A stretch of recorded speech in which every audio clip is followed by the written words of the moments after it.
Ça devrait être bon. Non, on est. Donc, on se prépare. Bistrot du complot numéro 19. On ne doit pas se tromper. Donc, aujourd'hui, on est deux parce que, bon, Gabin, déjà, est un des membres éminents de l'Association française des traditions et du goût. Donc, en même temps, outre le côté culinaire, etc., il a un peu jeté un œil dans la bibliothèque. Ça lui a un peu agité les neurones, au niveau historique quand même, hein, parce que bon, si tu t'intéresses pas à l'économie, mais il ne comprend pas bien comment on peut être avec autant de moyens, autant dans la merde aujourd'hui. Donc on va faire un peu le récapitulatif juste vite fait de ce qui se passe actuellement. Donc on se rend compte qu'on renfloue encore les banquiers, qu'on fait des montages absolument hallucinants. Donc les pays font partie du MES, donc il faut qu'ils prêtent au FESF à 3%, mais que d'un autre côté ils empruntent à 7%, quoi, c'est complètement délirant. On jette encore 120 milliards pour que les banques puissent tirer, mais on ouvre le tiroir caisse, donc ils se servent directement. Maintenant on a fait un système beaucoup plus simple, c'est beaucoup mieux. Dans le même temps, ils nous disent que, en fait, il n'y a aucun problème, ils vont relancer la croissance. Il faudrait que la France nous explique comment on ne sera pas dans la merde à très brève échéance, vu qu'on reconnaît une croissance nulle. On reconnaît qu'il va falloir économiser 33 milliards, officiellement, parce qu'il y a beaucoup plus. Hein. Donc ça va être assez compliqué. Selon la Cour des comptes. Selon la Cour des comptes. On connaît la justesse de la Cour des comptes. Hein. C'est-à-dire si vous en dites on va avoir besoin de 33, ça sera sans doute 50, et les bonnes surprises. Donc ils prétendent qu'ils vont relancer la croissance, et que on peut aujourd'hui ne pas aller à la catastrophe, avec en gros, on va dire 110 millions d'intérêts de la dette à rembourser, 110 millions d'euros par jour d'intérêts de la dette à rembourser, avec une croissance nulle, et avec un dérapage budgétaire qui vont gentiment nous prévoir, ils vont nous dire on va déraper de 4 et ils déraperont de 6. Après on fait des petits montages, on cache un trou par-ci, on cache un trou par-là, donc rien de neuf sous la planète. Et encore, ça c'est la meilleure partie du sujet, puisque si on regarde ce qui se passe également dans le monde, bon bah alors il y a ben, ça y est, hein, je veux dire, les frères musulmans ont gagné les élections en Égypte grâce à une révolution joyeuse, orchestrée encore par les Européens, les Américains. On peut remarquer également que sur la Libye, on avait des images tous les jours. Quand on a mis encore en place les rebelles, parce que partout il y a des rebelles qui se rebellent contre d'horribles tyrans.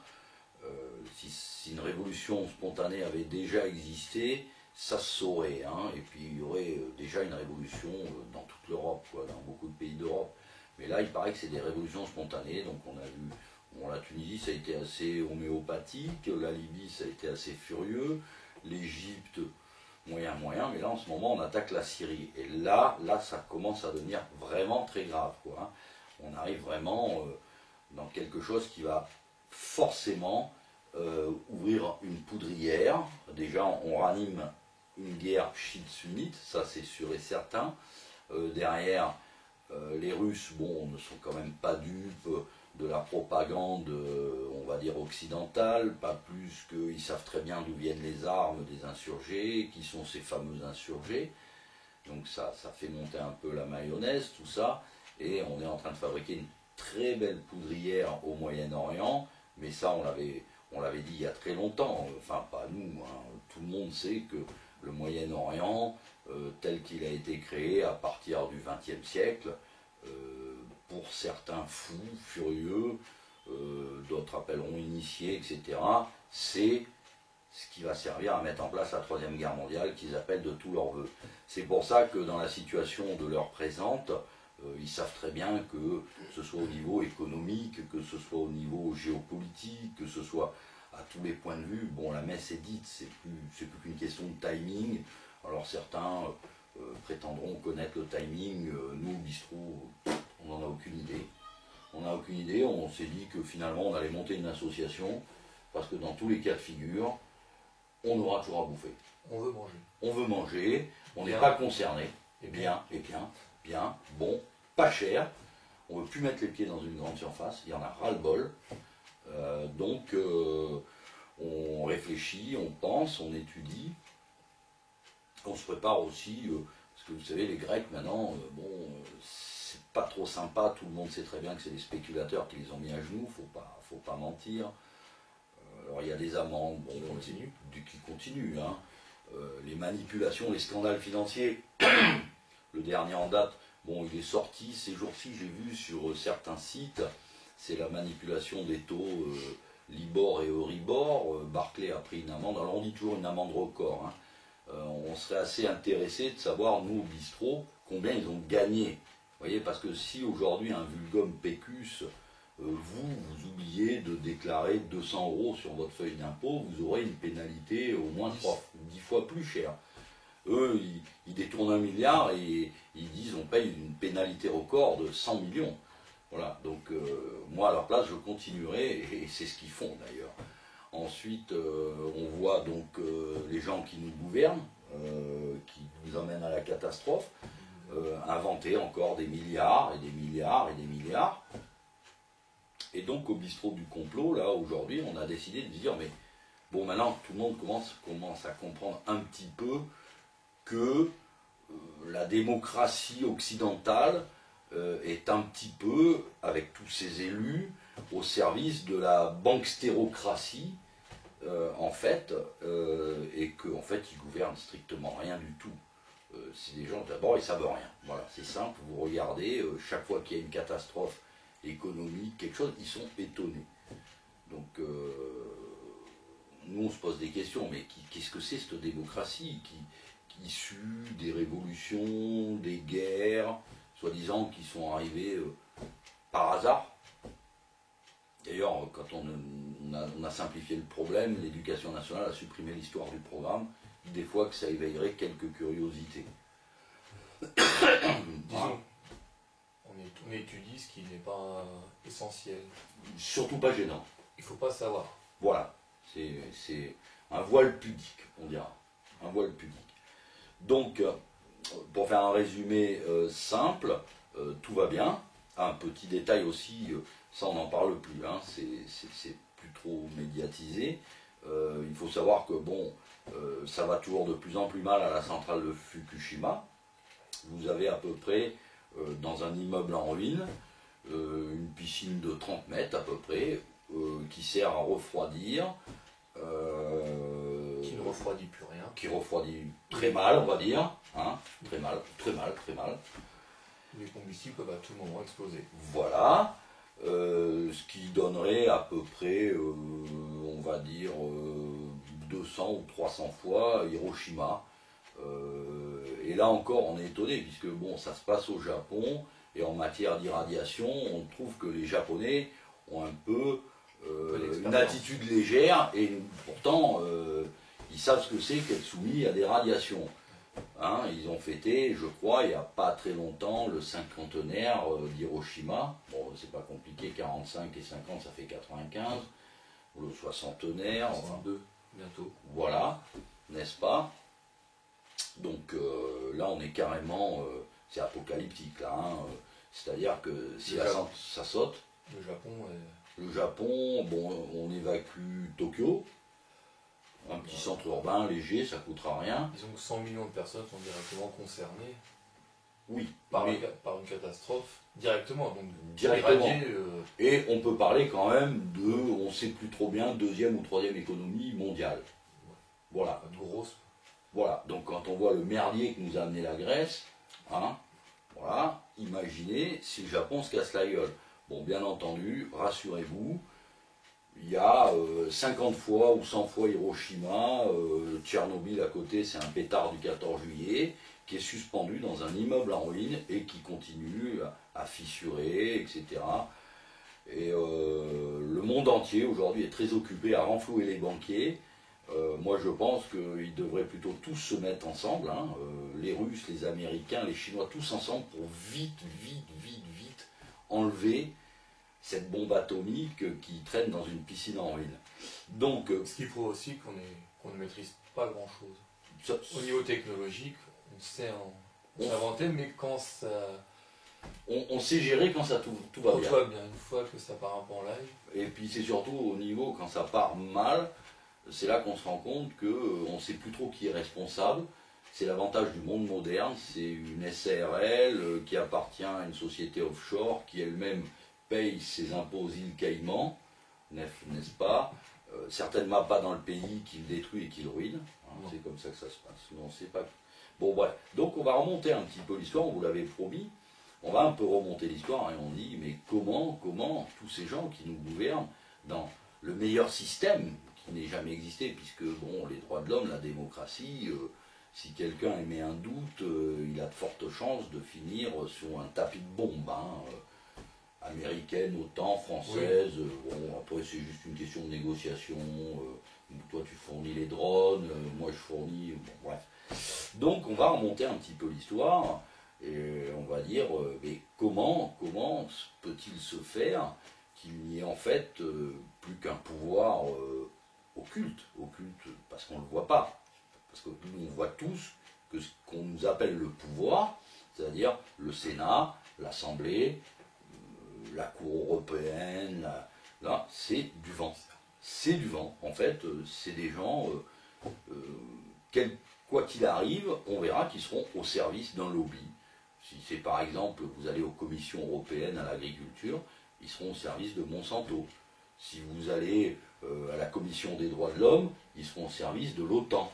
Si vous allez à la commission de la santé, ils seront au service des cartels de la santé, c'est-à-dire Bayer, tous les cartels pharmaceutiques. Donc, en fait, on se pose des questions quand même. Hein, je pense que beaucoup commencent à se les poser. Alors, comment on peut en arriver là? Donc, on va remonter l'histoire au temps où il y avait en place, en Europe, des monarchies. Partout. Un pouvoir, un réel pouvoir, peut dire que les gens, au temps des rois, gouvernaient les royaumes, au temps des ducs, ils gouvernaient leur duché, au temps des comtes, ils gouvernaient le comté, et au temps des barons, ils gouvernaient la baronnie. C'était assez bien organisé. Donc le hasard pouvait faire qu'ils soient bons ou mauvais. On avait une chance sur deux, quoi, en faisant une bonne moyenne. Des fois c'était même mieux parce qu'en fait ils avaient gardé de temps anciens certains codes de chevalerie, d'honneur, et disons que les vilainies se faisaient moins au grand jour qu'aujourd'hui, quoi. Aujourd'hui, je veux dire, la honte n'existe plus. Alors on s'en cache plus. Il n'y a pas de honte, hein. La honte, c'est une honte d'avoir honte. Oui. Soyons clairs, hein. La règle n'est plus bien établie. Il n'y a plus de règles. Il n'y a plus de règles, il n'y a plus de normalité. Plus de morale. Plus de vérité. Pourquoi faire? C'est live total. Il reste donc la génération, moi j'appelle télé-réalité, qui arrive, hein. C'est celle qui arrive, celle-là. À que coucou, n'est-ce pas? Ça c'est ceux qui aiment la musique. Donc voilà où on en est. Mais donc comment ça se passait? Alors, si on remonte, on va raconter l'anecdote. On va commencer par la première anecdote. C'est à quel moment on a vu un peu, on dira des financiers rastaquaires. Hein, vous pouvez regarder le dictionnaire, rastaquaire, c'est un étranger dont on ne sait pas d'où il vient, qui mène grand train avec un argent dont on ne sait pas où il l'a eu. Hein? Au moins, on est soft. Et donc, les premières anicroches entre le pouvoir et l'argent, c'était assez léger, c'était au temps des croisades, où ça a commencé à aller un peu mal, parce que, bon... même avant, c'était rigolo, parce qu'avant, il y avait... les gars, ils préparaient, le roi partait en croisade, donc chaque seigneur devait payer le voyage, etc., et emprunter aux petits emprunteurs du coin, quoi. Hein, voilà, ils mettaient en gage la vaisselle, etc. C'était pas trop méchant, quoi. Hein, bon. Les Templiers. Ouais, oui, mais on parle des premières croisades. Oui, les Templiers, eux, après, ils ont compris qu'il fallait s'autofinancer, quoi. Hein. Ils ont compris que bon, les prêteurs d'argent, en fait, n'avaient pas trop d'âme. Les hommes de guerre ont compris assez vite, quand ils ont eu besoin d'argent, qu'il va le mieux se méfier de ces gens-là. Enfin, ils n'ont pas bien assez appris, puisque c'est la 4e croisade. Dandolo, Doge de Venise. le Doge de Venise. Alors lui, il fait un autre deal avec les croisés. Il leur dit, écoutez, on a 2 ports à récupérer contre le sultanat, les Ottomans, quoi, contre l'Empire ottoman. Donc écoutez, on va vous financer le voyage. Hein. C'était pas Costa Concordia à l'époque. Ouais, non, à l'époque, les bateaux coulaient moins facilement. Hein. Il y avait de la technologie. Maintenant, c'est plus pareil. Donc, ils sont allés voir le Doge de Venise qui a dit, écoutez, au passage, vous me récupérez 2 villes. Et puis, à l'arrivée, ça a un peu mal tourné. Ils ont dit, bah, tant qu'on y est, on prend Constantinople et les alentours. Et puis, ils sont restés une centaine d'années, quoi, à peu près. Hein. Oui. Une petite 120 ans, je crois. Hein. Ouais, à peu près. 120 ans. Donc, c'est là qu'on a fait l'Empire franc de Constantinople. Hein. Donc on a pris l'Empire byzantin. Alors là c'est encore, c'est un financier qui met un peu son grain de sel. Bon, ça s'est pas trop passé bien pour les Byzantins. Faut pas s'étonner que longtemps il y a eu une certaine animosité entre ce qu'on appelle l'Église byzantine et l'Église romaine. Ça s'appelle les querelles byzantines. Hein, voilà. Mais au départ, parce qu'après l'histoire, beaucoup d'historiens diront, ah vous comprenez, c'est une guerre de religion. Non, c'est un banquier qui a demandé qu'on récupère quelques petits trucs pour financer une croisade. Là où ça devient plus marrant, donc c'est moi qui dois me taper le sujet, Non, pas du tout. c'est l'Angleterre. Révolution anglaise. Les La révolution. Les 2. Oui, la première, enfin, on va dire, elles sont assez proches. Oui, Elles sont proches et la deuxième est la conséquence de la première. exactement. Tu t'occupes de la première? Oui. Importe. Allez, vas-y, explique-nous la première, qu'est-ce qui se passe? Donc on commence avec Charles Ier qui veut rétablir en Angleterre donc un pouvoir, on va dire, de monarchie absolue droit divin, Catholique. catholique, tout en sachant que en Angleterre le roi était censé gouverner avec le Parlement depuis la grande charte depuis 1215, je crois. C'est assez vieux. Hein. Donc ce roi essaie de rétablir un pouvoir autoritaire qui ne plaît pas bien sûr à tout le monde et surtout qui ne plaît pas aux protestants étant donné qu'il était établi qu'il voulait donc empêcher l'usure. Ah oui, alors ça, il y a un gros problème, il faut quand même dire que le plus gros point d'anicroche entre les protestants et les catholiques, c'est le fric. Voilà. Les protestants, d'ailleurs, le hasard veut que l'histoire, quand on se retrouve même au XXe, il n'y a pas un banquier catholique. Hein. On n'en connaît pas. Hein. On connaît beaucoup, juifs, protestants, mais catholiques, il y a quand même, il n'y en a pas. Donc on continue. Donc, de ce fait, un personnage va arriver dans l'histoire anglaise, Opportune. Cromwell, qui va à l'aide de certains financiers hollandais, on va dire. Hollandais, oui. Oui. Qui va donc essayer d'imposer à nouveau, engendrer une guerre civile qui va durer presque 9 ans. Voilà. Donc durant cette guerre civile, beaucoup de meurtres, beaucoup de sang qui coule pour rien. De ce fait, on a... Ça commençait à être pour les banquiers un peu. Oui, ça en fait c'est un peu pour les banquiers quand même. Hein. Le business, c'est le début du capitalisme. Voilà. Hein. C'est le début du capitalisme. Donc on fait croire aux Anglais, on monte les Anglais contre le roi, leur propre roi. Voilà. On passe les massacres. On arrive en 1650, on demande à Charles Ier, des conseillers bien avisés, lui conseille de s'évader, de partir. De prendre la fuite. Cromwell prend le pouvoir, dit à Charles Ier, tu peux t'en aller, tu risques rien. Voilà. Mais peu de temps après, on l'arrête, et c'est l'un des premiers rois décapités en Europe. Voilà. C'est-à-dire qu'ils ont rejoué le même coup pour Louis XVI. Hein. Exactement. La fuite de Varennes, c'est la même histoire. Tu dis au roi, écoute, si tu restes là, on te zigouille. Par contre, si tu te barres, on ne fait pas d'histoire. Voilà. Le gars, il commence à calter. Et ça viendra avec Jacques II, de toute façon. Et Jacques II, celui-là. Voilà, exactement. Même histoire. Donc là, on va faire une petite coupure hein, de vidéo pour prendre. Je sais pas l'arrêter. Tu rappuies sur le bouton d'enregistrement. Et là, on leur fait un sketch.